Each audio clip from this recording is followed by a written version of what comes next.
गच्छरे पिटी हेला car. Nabarangpur जिला झरीगां थाना अंतर्गत झरीगां डाबुगां मुख्य रास्तार डाइनीगुड़ा ग्राम निकटरे रास्ता कड़े गच्छरे पिटी हेबा जोगु घटनास्थल दुई भाई मृत्यु होता बेले संपर्कीय भाई गुरुतर आहत विशाखापाटना चिकित्सालय को नेउथबा बेले मृत्यु होता जनापड़ी।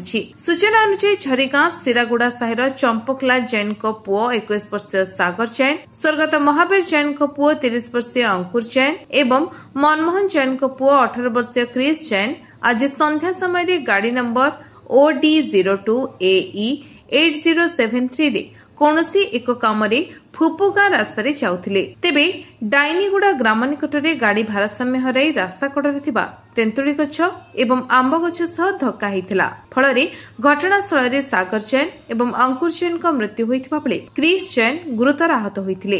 दुर्घटना पर झरीगां पुलिस घटनास्थल पहुंची समस्त उद्धार कर झरीगां गोष्ठी स्वास्थ्य केन्द्र में भर्ती करथिले। तेबे सागर जैन एवं अंकुर जैन को डाक्तर मृत घोषणा करथिबा बेले क्रिस जैन को स्वास्थ्यावस्था गुरुतर थिबा जोगु नवरंगपुर जिला मुख्य चिकित्सालय को स्थानांतर करा जायथिला।